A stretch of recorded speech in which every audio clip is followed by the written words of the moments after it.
জীবন গড়ার মাস। আল্লাহ রসুল বলেছেন আল্লাহর মাস হলো চারটে, আমি রাসূলুল্লাহর মাস হলো একটা, আমার উম্মতের মাস হলো একটা। রজবের চাঁদ হলো আল্লাহর মাস, শাবান মাসের চাঁদ হলো আমার রাসূলুল্লাহর মাস, রমজানের চাঁদ হলো উম্মতের মাস।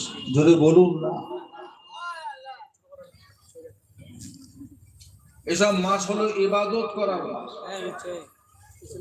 ইবাদত যদি আমরা অল্প করি, ইবাদতের সওয়াবের পরিমাণটা আল্লাহ পাক অনেক বেশি করে দেন। জোরে বলুন সুবহানাল্লাহ।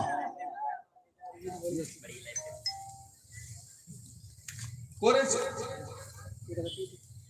এই মাসে একটা আমরা রাত পেয়েছিলাম, রাতটার নাম হলো শবে বারাত বা লাইলাতুল বারাত বা লাইলাতুল মুবারাকা। একটা বরকতপূর্ণ রাত আমরা পেয়েছিলাম।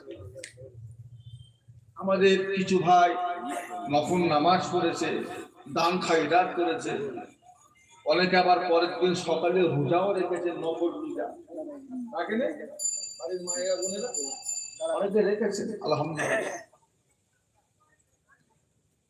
কিন্তু কিছু মানুষ ইবাদত করেছে, জওয়ান ছেলেরা কিছু ইবাদত করেছে, তাদের ইবাদতের ভিতরে একটু ভুল হয়ে গেছে।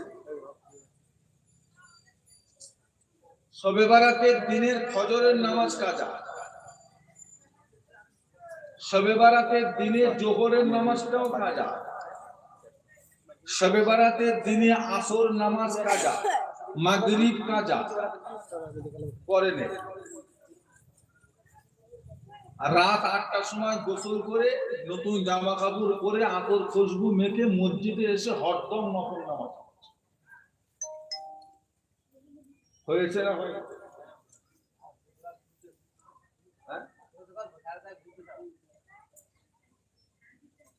লাভ হলো না লস হলো?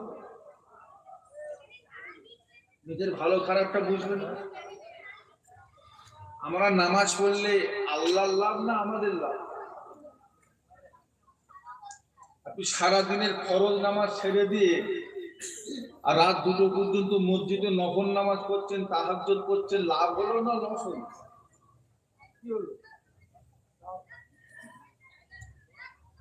গ্রামে একটা মাইয়াত হয়ে গেছে, কালকে জোহর বা জানাজা।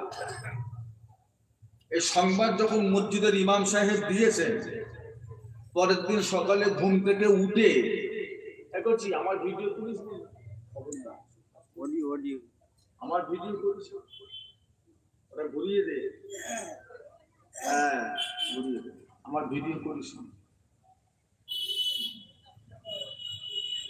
পরের দিন সকালবেলা ঘুম থেকে উঠে কাজ কাম করে বাজারঘাট করে বেলা 12টার সময় গোসল টোসল করে জামা কাপড় পরে জানাজার ময়দানে গিয়ে দাঁড়িয়ে যাচ্ছে, জানাজা পড়বে।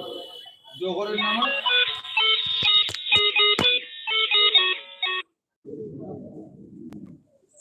জোহরের নামাজ পড়াটা কি আর জানাজার নামাজ পড়া? জানাজার নামাজ পড়া কি কথা বল? নফল না ওয়াজিব? কে বললো ওয়াজিব? জেনে শুনে বলছেন না একটা ঢিল ছুঁড়ে দেখে? জানাজার নামাজ পড়াটা হলো ফরজে কিফায়া, ফরজের দুটো ভাগ,